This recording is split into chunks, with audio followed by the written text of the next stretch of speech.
എൻ്റെ പേര് മിനി. എനിക്കിപ്പോൾ 35 വയസ്സുണ്ട്. ഞാനിപ്പോൾ വർക്ക് ചെയ്യുന്നത് നോർത്ത് ഇന്ത്യയിലെ ഒരു കുഞ്ഞു ഗ്രാമത്തിലാണ്. അവിടെ ഒരു ക്യാമ്പ് നടക്കുന്നുണ്ട്. അതിലെ മെഡിക്കൽ ചെക്കപ്പും കാര്യങ്ങൾക്കും ഒരു അസിസ്റ്റൻ്റ് ആയെന്ന രീതിയിലും പിന്നെ ഒരു സഹായം എന്ന രീതിയിലും ഞാനിവിടെ വർക്ക് ചെയ്യുന്നുണ്ട്. ഈ ഒരു ജോലി എനിക്ക് ഏറ്റവും അത്യാവശ്യമായിട്ടുള്ളൊരു കാര്യമായതുകൊണ്ടാണ് നാട്ടിൽ നിന്നും ഒരുപാട് നേരം മാറി ഇവിടെ വന്ന് ജോലി ചെയ്യുന്നത്. ഇവിടെ അതിൻ്റേതായ അസൗകര്യവും കാര്യങ്ങളും എല്ലാം ഉണ്ട്. ഇന്ന് മെഡിക്കൽ ചെക്കപ്പിൻ്റെ അവസാനത്തെ ദിവസമാണ്. ഇന്ന് അധികം പേഷ്യൻസോ കാര്യങ്ങളോ ഉണ്ടായിരുന്നില്ല. ചിലരൊക്കെ ഹിന്ദിക്കാരും കാര്യങ്ങളൊക്കെ വരും. അവരൊക്കെ ആണെങ്കിൽ ചില മനുഷ്യന്മാർ ഓരോ പാൻ മസാല അങ്ങനെയുള്ള സാധനങ്ങളൊക്കെ കഴിച്ചിട്ടാണ് വന്നു കയറുന്നത്. അതിൻ്റേതായ സ്മെല്ലും കാര്യങ്ങളൊക്കെ എനിക്ക് നന്നായിട്ട് എഫക്റ്റ് ചെയ്യുന്നുണ്ടായിരുന്നു. അങ്ങനെ എല്ലാം കഴിഞ്ഞ് തല കറങ്ങിയതിന് ശേഷം ഞാൻ ബാക്ക് ടു ടെൻറ്റിലേക്ക് വന്നു. അതായത് വീട്ടിലേക്ക് പോകാനുള്ള തയ്യാറെടുപ്പുകളും കാര്യങ്ങളൊക്കെ ആയിരുന്നു. എൻ്റെ ഇട്ടിരുന്ന യൂണിഫോമും കാര്യങ്ങളൊക്കെ ഉരുമാറ്റിയതിനു ശേഷം ഞാൻ എൻ്റെ സാധാരണയുള്ള ഡ്രസ്സും കാര്യങ്ങളൊക്കെ എടുത്തിട്ടു. അവിടെ നിന്ന് ഡ്രസ്സ് മാറാൻ പോലും കുറച്ച് പേടിയാണ്. ആ ടെൻറ്റിലേക്ക് ആരെങ്കിലും വന്ന് കയറിയാലോ എന്നുള്ള പേടി. എന്നാലും എന്തൊക്കെയാലും വീട്ടിൽ പോയേ പറ്റത്തുള്ളൂ. ഇവിടുന്ന് മാറിയിട്ട് വേണം വീട്ടിലേക്ക് പോകാനുള്ള കാര്യങ്ങളൊക്കെ. ഞാൻ ടെൻറ്റിൽ നിന്നും പുറത്തിറങ്ങിയ ശേഷം എൻ്റെ രണ്ട് സുഹൃത്തുക്കളായ മീരയും പിന്നെ ജിഷയും ഒന്ന് വിളിച്ചു നോക്കി. അവരും എവിടെയൊരു മെഡിക്കൽ ക്യാമ്പിൻ്റെ ഒരു ഭാഗമായിട്ട് തന്നെ നിൽക്കുകയാണ്. എന്തൊക്കെയാലും അവരെ ഒന്ന് വിളിച്ച് ഇൻഫോം ചെയ്തിട്ട് തന്നെ വീട്ടിൽ പോകാം എന്നുള്ള കാര്യങ്ങളൊക്കെ ഞാൻ നേരത്തെ പ്ലാൻ ചെയ്തിരുന്നു. അങ്ങനെ അവരും ഇന്നത്തെ ദിവസം എവിടെ നിന്നൊക്കെയോ വണ്ടി കയറുന്നുണ്ട്. ഇനി എൻ്റെ കടമ്പയാണ് അവരോട് ഇൻഫോം ചെയ്തതിനു ശേഷം ഞാൻ മാഡത്തിൻ്റെ അടുത്ത് വന്നിട്ട് മാഡത്തിനോട് കാര്യം പറഞ്ഞു. ഞാനിന്ന് വീട്ടിലേക്ക് പോവാണ്. എന്ത് തിരക്കിയാലും മെഡിക്കൽ ക്യാമ്പും കാര്യങ്ങളൊക്കെ കഴിഞ്ഞില്ലേ, ഇനി എൻ്റെ ആവശ്യമില്ലല്ലോ എന്ന് പറയുന്ന സമയത്ത് മാഡം പറഞ്ഞു, എന്നെങ്കിൽ പിന്നെ നീ പോയിട്ട് വാ. മാഡം ഒരു നോർത്ത് ഇന്ത്യനാണ്. അതുകൊണ്ട് തന്നെയാണെന്നുണ്ടെങ്കിൽ എല്ലാ സഹായങ്ങളും മാഡം തന്നെയാണ് ചെയ്തു തരാറ്. ക്യാമ്പിൽ നിന്നും ഏകദേശം ഒരു 800 മീറ്റർ അകലെയാണ് ബസ് സ്റ്റോപ്പ്. അവിടെ നിന്ന് വേണം ബസ് കിട്ടാനും കാര്യങ്ങളൊക്കെ. നല്ല തിരക്കുള്ള പ്രദേശം എന്ന് പറഞ്ഞു കഴിഞ്ഞാൽ ഒരു ഗ്രാമപ്രദേശമാണ്. പക്ഷേ ഒന്നോ രണ്ടോ മൂന്നോ ബസ്സുകൾ മാത്രമേ ഉള്ളൂ. അതുകൊണ്ട് തന്നെയാണെന്നുണ്ടെങ്കിൽ അതിൽ 1000 പേരാണ് കയറാനും ഇറങ്ങാനും ഒക്കെ ആയിട്ട്. അത് വല്ലാത്തൊരു പ്രശ്നം കാര്യങ്ങളൊക്കെ തന്നെയാണ് ആ ഒരു ഗ്രാമത്തിൻ്റെ. 800 മീറ്റർ എൻ്റെ ബാഗും പിന്നെ ഒരു ചെറിയ സൂട്ട് കേസ് പോലുള്ള ഒരു പെട്ടിയും ചുമന്ന് ഞാൻ ആ ഒരു ബസ് സ്റ്റോപ്പ് വരെ നടന്നു. ഒരുപാട് ആൾക്കാർ ഇങ്ങനെ നിൽക്കുന്നുണ്ടായിരുന്നു. ഞാൻ എൻ്റെ പഴയ ഡ്രസ്സും ഇട്ടുകൊണ്ടാണ് ഞാൻ അങ്ങോട്ട് നടന്നത്. ഒരു ചുരിദാർ പോലുള്ള വേഷം. ആ ഒരു ഏരിയയിലാണെന്നുണ്ടെങ്കിൽ അങ്ങനെയുള്ള ചുരിദാർ വേഷം യൂസ് ചെയ്യുന്നത് ഞാൻ മാത്രമേ ഉള്ളൂ.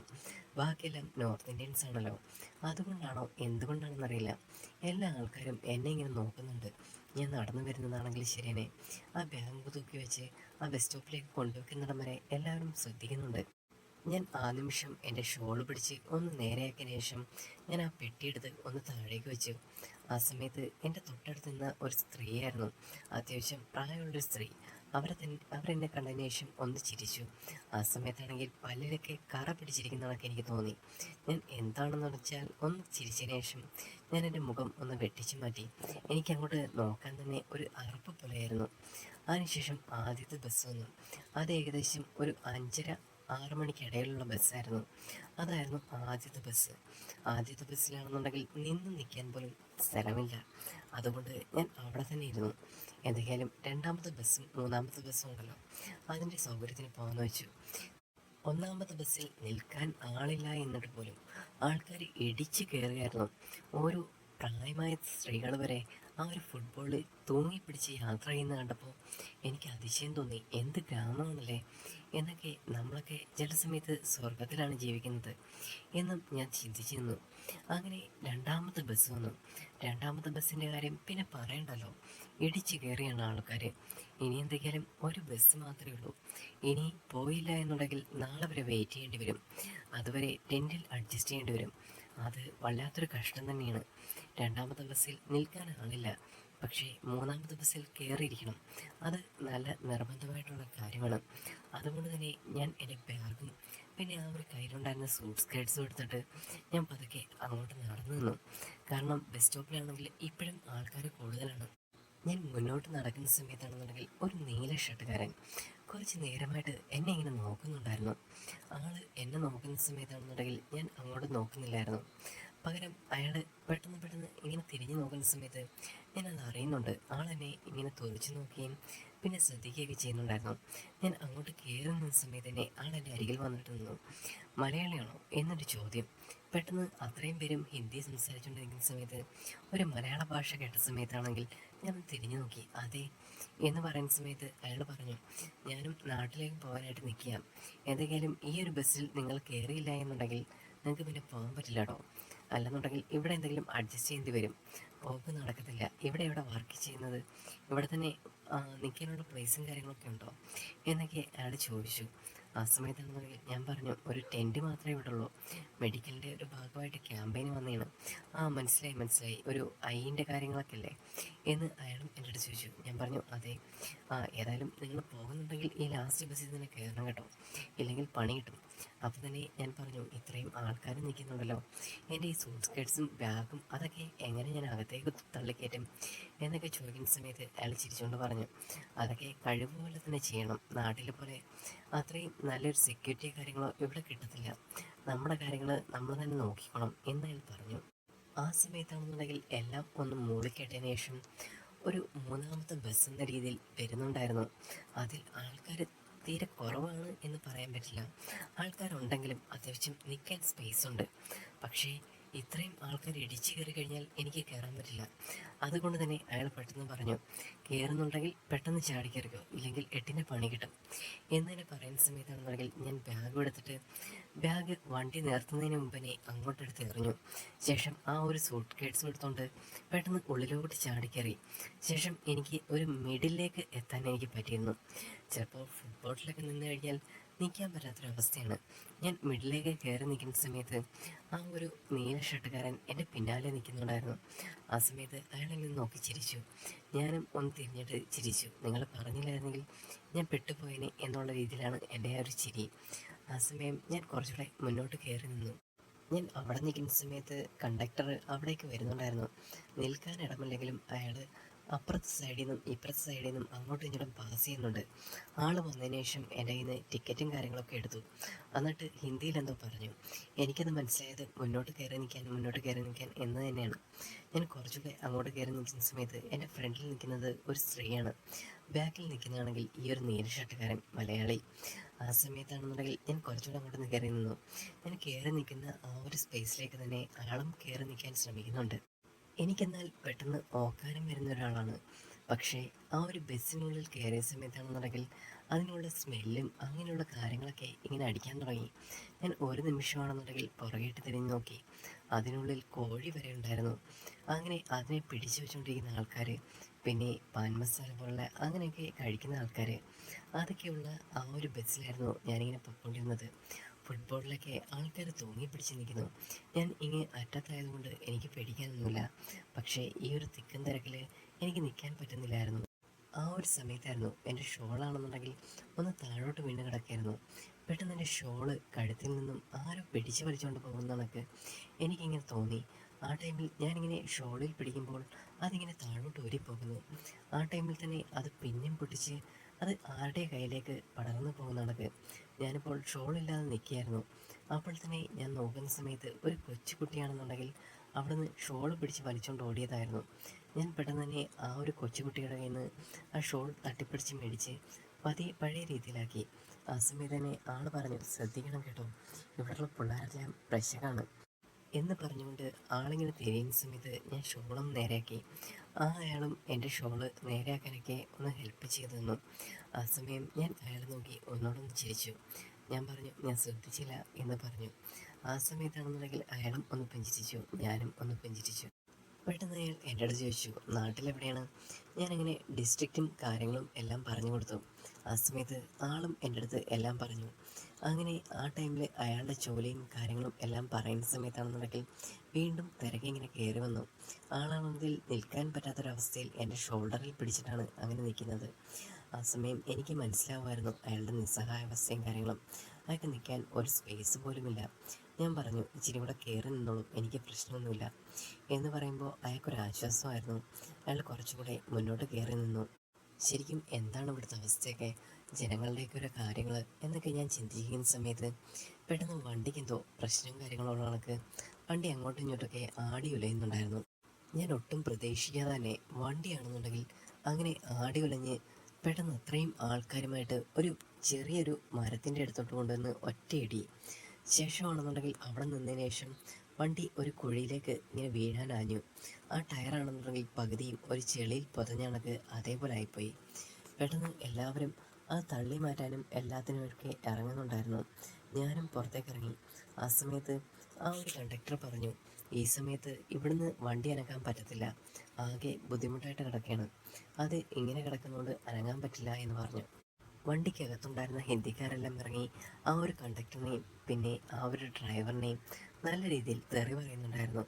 ആ സമയത്താണെന്നുണ്ടെങ്കിൽ അയാൾ എൻ്റെ അടുത്ത് പറഞ്ഞു, ഇത് പൈസക്കാണ് കേട്ടോ, കാരണം വണ്ടിയുടെ ടയർ മുഴുവൻ ചെളിയിൽ താന്നിരിക്കുന്നു, അതിനി എന്തെങ്കിലും മറ്റ് വണ്ടികൾ കൊണ്ടുവന്നിട്ട് വലിച്ചെടുക്കാനേ കഴിയത്തുള്ളൂ, അത് വെയിറ്റ് ചെയ്ത് നിൽക്കുകയാണെന്നുണ്ടെങ്കിൽ നല്ല പണി കിട്ടുമെന്ന് എനിക്ക് തോന്നുന്നത്, വേറെ ബസ് കിട്ടാൻ യാതൊരു നിവൃത്തിയില്ല, ഇത് വല്ലാത്തൊരു ഗ്രാമം തന്നെയാണ്, ഈ ഒരു ഗ്രാമത്തിലാണെന്നുണ്ടെങ്കിൽ ബസ് കുറവാണ്, പിന്നെ ഒരു ബസ് സ്റ്റോപ്പിൽ നിന്നും അടുത്ത സ്റ്റോപ്പിലേക്ക് ചെല്ലാൻ ഏകദേശം 50-100 കിലോമീറ്റർ സഞ്ചരിക്കണം. അതാണ് ഈ ഒരു ബസ് സ്റ്റോപ്പിൻ്റെ അവസ്ഥ. എങ്ങനെയൊക്കെയാലും പെട്ടു എന്നുള്ള കാര്യത്തിൽ എനിക്ക് ഉറപ്പായി. ഞാൻ എന്ത് ചെയ്യണമെന്നറിയാതെ അങ്ങനെ നിൽക്കുന്ന സമയത്ത് ആ ഒരു മലയാളിയാണെന്നുണ്ടെങ്കിൽ ഒരു ഹിന്ദിക്കാരി വയസ്സായ സ്ത്രീയെടുത്ത് എന്തൊക്കെയോ ചോദിക്കുകയോ സംസാരിക്കുകയോ ചെയ്യുന്നുണ്ടായിരുന്നു. ഞാൻ മെല്ലെ മെല്ലെ അവിടേക്ക് ചെല്ലുന്ന സമയത്താണെന്നുണ്ടെങ്കിൽ അയാൾ എൻ്റെ അടുത്ത് പറഞ്ഞു, എന്തൊക്കെയായാലും ഇന്നത്തെ ദിവസം പോക്കും നടക്കത്തില്ല. ഞാൻ ആ സ്ത്രീയോട് സംസാരിക്കുന്ന സമയത്ത് അവർ പറഞ്ഞതെന്ന് വെച്ച് കഴിഞ്ഞാൽ അവരുടെ വീടിൻ്റെ ഒരു ഭാഗം ഒന്ന് റെൻറ്റിന് കൊടുക്കുന്നുണ്ട്, ഏകദേശം ഒരു 500-600 രൂപ കൊടുത്താൽ മതി, അപ്പോൾ 2 പേർക്ക് കിടക്കാനായിട്ടുള്ള സ്പേസും കാര്യങ്ങളും അവർ തരും എന്നായിരുന്നു അയാൾ എൻ്റെ അടുത്ത് പറഞ്ഞത്. ആ സമയത്താണെന്നുണ്ടെങ്കിൽ എന്ത് ചെയ്യണമെന്നറിയാതെ ഞാൻ ആ ഒരു ബസ്സിലേക്ക് നോക്കി. അവർ കുറേയധികം പണിപ്പെടുന്നുണ്ട്, എന്തൊക്കെയായാലും ഒന്നും നടക്കില്ല എന്ന് കണ്ട് ബാക്കിയുള്ള ആ ഒരു ജനങ്ങളാണെന്നുണ്ടെങ്കിൽ എങ്ങോട്ടോ ഓടിപ്പോവുകയോ നടന്നു പോവുകയോ ചെയ്യുന്നുണ്ട്. പിന്നെ ഞാനും ആ ഒരു സ്ത്രീയും ഇയാളും മാത്രമേ ഉണ്ടായിരുന്നുള്ളൂ. അയാൾ ആ സ്ത്രീയോടൊപ്പം അങ്ങോട്ട് നടക്കുകയാണ്, ഞാനും അയാൾക്കൊപ്പം അവിടേക്ക് നടന്നു. ഏകദേശം ഒരു 2.5 കിലോമീറ്റർ ആ ഒരു പെട്ടിയും ആ ഒരു ബാഗും തൂക്കി ഞാൻ നടന്നു. ശേഷം എനിക്ക് ഹെൽപ്പ് ചെയ്യാൻ അയാളുടെ ഹെൽപ്പും കാര്യങ്ങളൊക്കെ ഉണ്ടായിരുന്നു. അങ്ങനെ ഞങ്ങൾ എത്തിച്ചേരുന്നതെന്ന് വെച്ച് കഴിഞ്ഞാൽ ഒരു ചെറിയൊരു വീട്ടിലേക്കായിരുന്നു. അത് 2 നിലയുള്ള ഒരു വീടാണെങ്കിലും മേളത്തെ നിലയിൽ ആരുമില്ല, താഴെ ആ ഒരു സ്ത്രീ മാത്രമാണ് താമസിക്കുന്നത്. ഒരു കാട് പോലുള്ള വിജനമായ പ്രദേശത്തു നിന്നാണ് അകത്തേക്ക് കയറി ചെന്നത്. ആ സമയം ഏകദേശം 8 മണിയായിരുന്നു. എന്തൊക്കെയായാലും ഇന്നിനി പോക്കും കാര്യങ്ങളും നടക്കില്ല എന്ന് ആ സമയം കണ്ടപ്പോഴേ എനിക്ക് മനസ്സിലായി. ഞാൻ അങ്ങനെ അകത്തേക്ക് കയറി ചെന്ന് പതുക്കെ അവരെൻ്റെ അടുത്ത് പറഞ്ഞു മേളിലോട്ട് പോകാനായിട്ട്.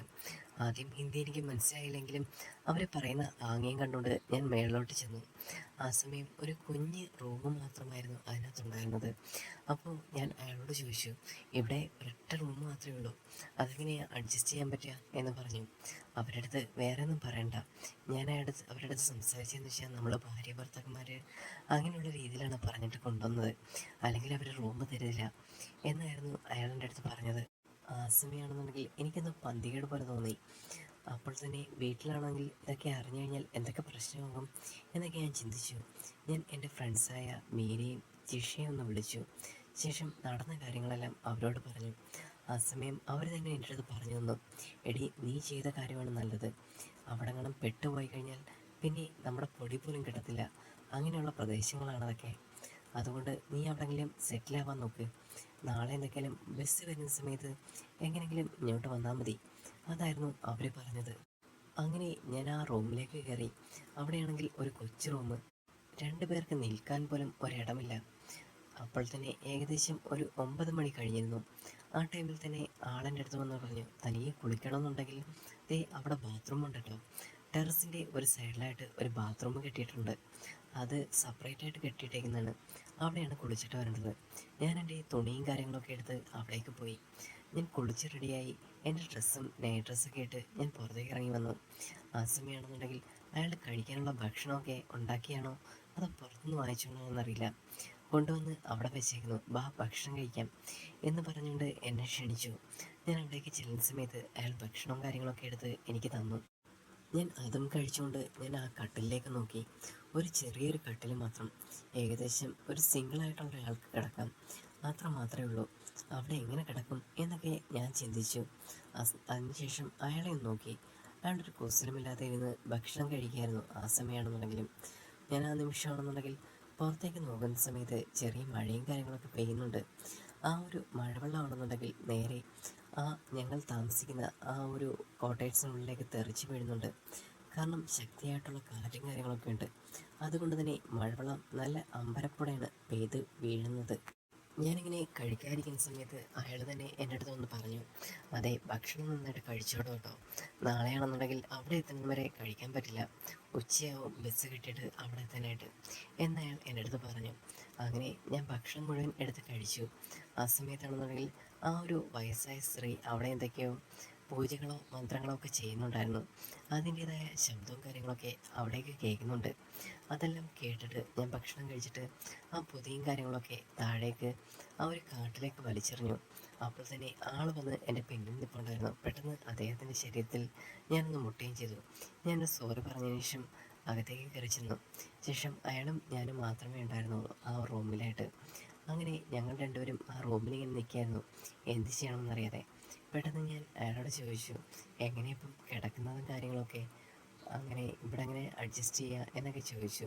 അപ്പം തന്നെ അയാൾ എൻ്റെ അടുത്ത് പറഞ്ഞു, താൻ കട്ടിലേക്ക് കിടന്നോളൂ, കുഴപ്പമില്ല, ഞാൻ എന്തെങ്കിലും ഒരു ഷീറ്റ് വിരിച്ചിട്ട് താഴെ എവിടെയെങ്കിലും ഒന്ന് അഡ്ജസ്റ്റ് ചെയ്തോളാം, അതായിരിക്കും കുറച്ചുകൂടി നല്ലത് എന്ന് അയാൾ എൻ്റെ അടുത്ത് പറയുന്ന സമയത്ത് ഞാൻ പറഞ്ഞു, നിങ്ങൾ അവരോട് സംസാരിച്ചൊക്കെ വന്നതല്ലേ, ഏതായാലും നിങ്ങൾ മുകളിൽ കിടന്നോളൂ, ഞാൻ എന്തെങ്കിലും അഡ്ജസ്റ്റ് ചെയ്തോളാം, ടെൻറ്റിലൊക്കെ കിടന്ന് എനിക്ക് ശീലമുള്ളതാണ് എന്ന് അയാൾ എൻ്റെ അടുത്ത് പറഞ്ഞു.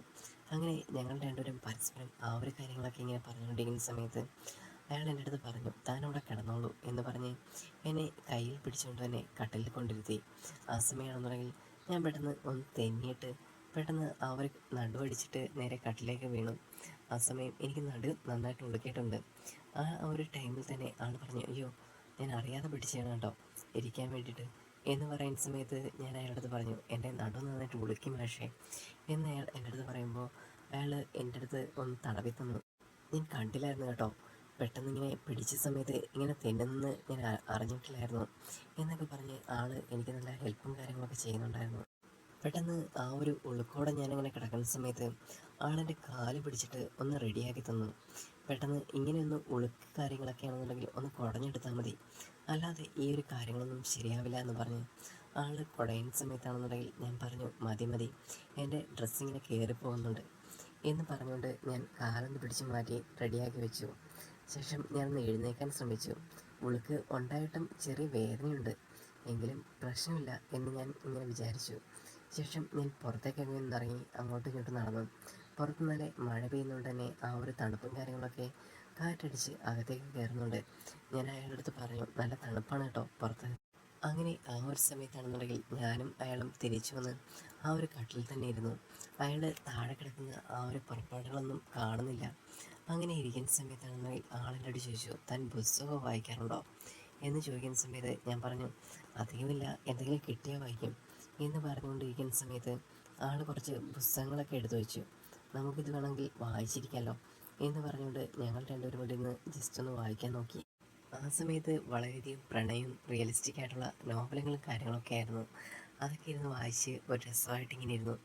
അപ്പോൾ തന്നെ ആളെൻ്റെ അടുത്ത് പറഞ്ഞു, എങ്ങനെയുണ്ട് നോവല്, ഇഷ്ടപ്പെടുന്നുണ്ടോ എന്ന് ചോദിച്ചു. ആ സമയം ഞാൻ പറഞ്ഞു, ആ കുഴപ്പമില്ല, ഇങ്ങനെ അഡ്ജസ്റ്റ് ചെയ്ത് വായിച്ചിരിക്കുന്നു, എന്തെങ്കിലും ഉണ്ടെങ്കിൽ ചോദിച്ചാൽ മതി കേട്ടോ എന്ന് അയാൾ എൻ്റെ അടുത്ത് പറഞ്ഞു. അങ്ങനെ കുറേ സമയം ഞങ്ങളവിടെ നിന്ന് വായിച്ച സമയത്ത് ഞങ്ങൾ നല്ല കമ്പനിയായി, അങ്ങോട്ടും ഇങ്ങോട്ടും എല്ലാം സംസാരിക്കാൻ തുടങ്ങി. അപ്പോൾ തന്നെ ഞങ്ങളുടെ ഇടയിൽ ഒരു മറയില്ലായിരുന്നു.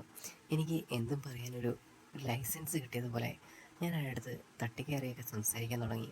അയാൾക്കും അതൊക്കെ ഇഷ്ടപ്പെടുന്നുണ്ട് എന്ന് എനിക്ക് തോന്നിയായിരുന്നു.